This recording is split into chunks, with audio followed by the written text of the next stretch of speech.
Stanley Krippner is a consciousness researcher and a professor at Saybrook Institute. He first experienced the effects of PTSD in family members as a child. He invited me to his home in Marin, California for this interview about the subject. Dr. Krippner, you're interested in post-traumatic stress disorder. How did this interest arise for you? Actually, it's an interest that goes back to my childhood because I'm from the World War II era, and I have had family members who served in the war. One of them was my second cousin, Marcia Gates, who was a nurse in the Philippines, and she was actually imprisoned by the Japanese during the entire duration of the war.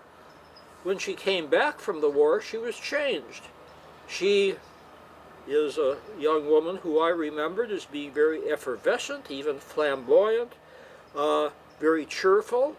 After the war, she was more serious, more sober. There was a very dark side that we had not noticed before, and of course the family attributed it to her war experiences, which were horrific. She had 1 cup of gruel a day for several years. She was in a very unpleasant prison. She was abused in many ways, and it wasn't until I began studying psychology that I realized that she had all the earmarks of what today is called PTSD. Back in those days it was called war neurosis and other things. And so when I heard about PTSD, I immediately connected this with Marcia, but then also there were veterans coming back from the Vietnam War, and I was called upon to be a consultant for some organizations that were dealing with the veterans, and again it struck me that they were undergoing some of the same agonies that my cousin had gone through. And I actually latched on to the term PTSD from some of the early writings, especially by George Solomon, who I got to know and who I admired greatly. And I was invited to a health psychology conference in the former Soviet Union. So I thought that I would talk about PTSD, which at that time was a topic that they didn't know too much about, especially under that label. So I gave my presentation, talked about the Vietnam veterans, talked about some innovative therapy programs that my students had instituted, and I was called upon by some of the top officials of the Soviet Health Agency to a private meeting because they were finding the same experiences with soldiers coming back from the ill-fated war in Afghanistan. Well, some of the veterans of Afghanistan eventually came to California and worked with a group of veterans that I knew in California. And then something else unusual happened. A friend of mine was writing a book called Diseases of the 21st Century.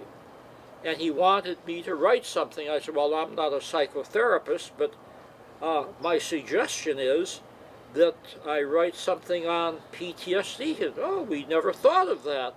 That's such a new term. We never even considered that for the book. And, well, you'd better consider it because in the 21st century there's going to be a lot of trauma from one cause or another, and that should go in the book. But I'm not a psychotherapist, so I should write about it with one of my colleagues, one of my former students, Daryl Paulson, who is a psychotherapist. So we put together this chapter on post-traumatic stress disorder. The publishers liked it so much, they said, why don't you do a whole book on the topic? Well, Daryl Paulson had been a veteran coming back from Vietnam. He went into severe PTSD. He was an alcoholic for many years. He pulled himself together and came to Saybrook, got his Ph.D. So we wrote the book Haunted by Combat. And that was a first-person account on his part, and also we were able to bring in work from other veterans. It's the only book on PTSD that has stories that he and I gleaned from veterans of the Second World War, Vietnam, the Gulf War, the Korean War, Afghanistan, and Iraq. 7 wars, all with PTSD veterans. Well, that made such a hit that another publisher who was related said, why don't you do a whole book on PTSD? We're starting a new series called Biography of a Disease. Tell the whole biography going back to antiquity. So I took 2 of my other students who are psychotherapists, Daniel Pitchford and Jeanine Davies, and we wrote a book on PTSD. And again, I was able to contribute many cases that I'd run into, not only with veterans, but with teenagers who had been bullied, with Native Americans who had been abused, with people from other countries who had been caught in car accidents, tsunamis, civil wars, etc. It was a very rich book, and we put the emphasis on the positive. What are the post-traumatic strengths that come out of this? That book got better reviews than any book I've ever written, I have to tell you. And so that's then led to a 3rd book on PTSD, seeing that my background is not in clinical psychology, but in the study of consciousness. I'd written several books about dreams, and one of my former students said, let's do a book on dreams showing how a dozen different orientations deal with dreams. I said, look, that's already been done, but why don't we deal with not only dreams, but PTSD nightmares? So the resulting book was Working with Dreams and PTSD Nightmares, where people from Jungian backgrounds, psychodynamic, existential, cognitive, behavioral, humanistic, transpersonal, all talk about their approach to working with dreams and then how they would work with PTSD nightmares. So, without being a therapist, without being a clinician, I've worked on 3 books, numerous articles. Of course, I have interviewed many people who with PTSD, and so I've learned probably more from them than I've learned from the reading that I've done on the topic. Mm-hmm. Is there anything in the background of people with PTSD that may predispose them to the symptoms of it? Well, the background is important because in my writings I talk about the predisposing factors, the activating factors, and the maintaining factors. Predisposing factors might to some extent be genetic, we don't know, but certainly childhood abuse is a predisposing factor. Poverty can be a factor. Living in a disruptive household can be a factor. Being teased and bullied can be a factor. Being physically, sexually, and emotionally abused as a kid can be a factor. And they can be, shall we say, traumas in their own right, but not leaving the impact of PTSD because they've been too few and far between, but it's been latent there. And then bang, we have the activating factor. The combat experience where somebody sees their best friend blown up in front of them, or the car accident where people have been in a car accident, the sole survivor, everybody else killed. The rape on campus or in some other setting. And sometimes it's more than one activating factor. There can be several traumatizing incidents. And so then what happens? Then we have the residue, the maintaining factor. The nightmares, the dissociation, the mood swings, the withdrawal, the lack of motivation, all of these many symptoms of PTSD, which is different for each and every person. And they maintain themselves, especially the nightmares, which is especially of interest to me, because as long as a person is trying to work that trauma through the system with nightmares unsuccessfully, we know that there's other symptoms of PTSD as well. And some of us, people more knowledgeable than I, think that we should start with the nightmares, focus on the nightmares, resolve the nightmares, and there are many good techniques to do this, and then with the nightmares resolved, some of the other symptoms will fall into line. How can these people be helped? I think that there are a lot of good therapies. There have been many, many studies, and there's half a dozen therapies that help most, not all, but most people with PTSD. And there's a wide range. Time-focused therapy that one of my students developed, memorialized in a book by Zimbardo, Sword and Sword, The Time Cure. Cognitive behavioral therapy of one sort or another, desensitization of one form or another, the famous eye movement therapy, even energy medicine has a type of therapy. There's a lot of therapies that work for most people, and the trick is to find what therapy is best for an individual. Now, I'll tell you the tragedy of all of this. Of the veterans who come back with PTSD, only half of them try to get help. Of the half who go to the Veterans Administration or some other agency to get help, half of them drop out after the first 1 or 2 sessions. Of those who remain, less than half of them get help by a clinician who really knows how to treat PTSD. So we have a minority of people with PTSD from the wars who are actually getting bona fide help. That is really, really tragic. And the suicide rate is quite high amongst And veterans. as a result, we have the suicide rate very high. 20, 21, 22 veterans kill themselves every day. Most of them probably have PTSD. However, there's a caveat here. The suicide rate for people of that same age is also pretty high. So you have to partial that in and realize that people of that particular age group, people in their late 20s, early 30s, are very prone to suicide. Women as well as men, but especially men. But even with that partialed out, you still have an unconscionable rate of suicide, and obviously not enough is being done to stem the tide and to help them out. I think that one of the best treatments is not necessarily even good psychotherapy, but is help from peers. Time and time from veterans, I hear the complaint, well, nobody really understands it except my fellow veterans. And you hear this from other people. People have been raped, people have been bullied, people in other traumatizing situations. You can't understand it unless you've been there. So peer groups are very important. Getting people together to discuss and talk about and share their trauma and how they're dealing with it. And I think that these peer groups and group therapies has been undervalued. I think that there are so many people with PTSD, you can't do one-on-one therapy with all of them, but a lot of collective work, a lot of peer group work, and a lot of group therapy can be extremely helpful. I understand there's some drug therapies that are having remarkable success.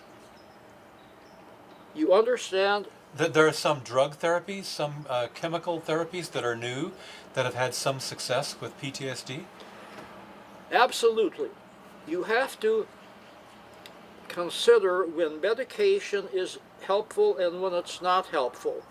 Now, you have the antidepressants, you have the so-called SSRI inhibitors, you have a number of medications that can help in the short term, and many therapists will administer medication in the short term. However, I think the consensus is growing that for the long term, this is not advisable. You have to replace the medication with good, solid psychotherapy and counseling, peer counseling, whatever, for several reasons. First of all, you have side effects from the medications. One of the most dangerous side effects is lack of sexual desire. And one of the most poignant things about PTSD is that people who were very virile and active before they had their traumatizing event lose interest in sex. And interest in sex is something that can be very therapeutic for them. It will provide for intimate relationships, give them a cause for living, and if they're married, can give them children, which might be something that will pull them out of their solitude. And this is one of the unmentioned side effects of continued medication. So medication in the short term, fine, and the long term, no, I'm not in favor of it. But you know, every person is different. Some people will be on medication for the rest of their life because that's the only thing that they think will help them. I understand there's some shamanic techniques and shamanic remedies that have shown some promise, like DMT or ayahuasca. I don't think what we're doing enough with the shamanic plant medicines.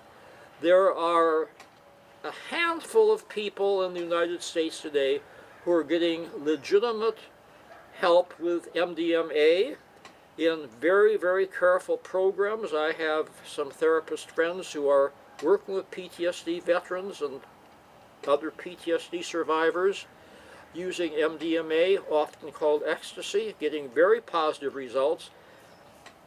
The government has only approved this for a handful of people, a few dozen. It should be a few hundred, a few thousand, but we have such opposition to the shamanic remedies, to the plant medicines from one source or another, that it's very, very tightly controlled.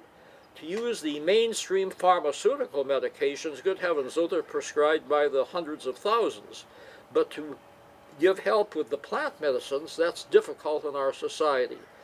Also, I know individual cases where ayahuasca, where peyote, shamanic plant medicines have been helpful, not long-term studies. Interestingly enough, the MDMA studies have come mainly out of Israel. There's so much trauma in Israel, of course, from all of the wars, all of the violence, all of the terrorist attacks on both sides.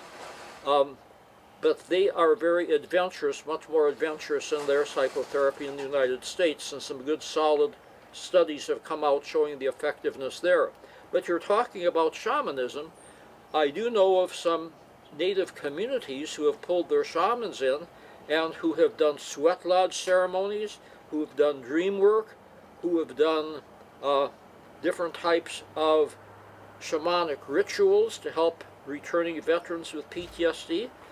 There's no controlled studies on this topic, but they seem to be as effective as anything else in my experience, and they do a lot with peer counseling, getting not only the veterans together, but getting the community together, getting the community support to a degree, I think, unparalleled by people in other communities.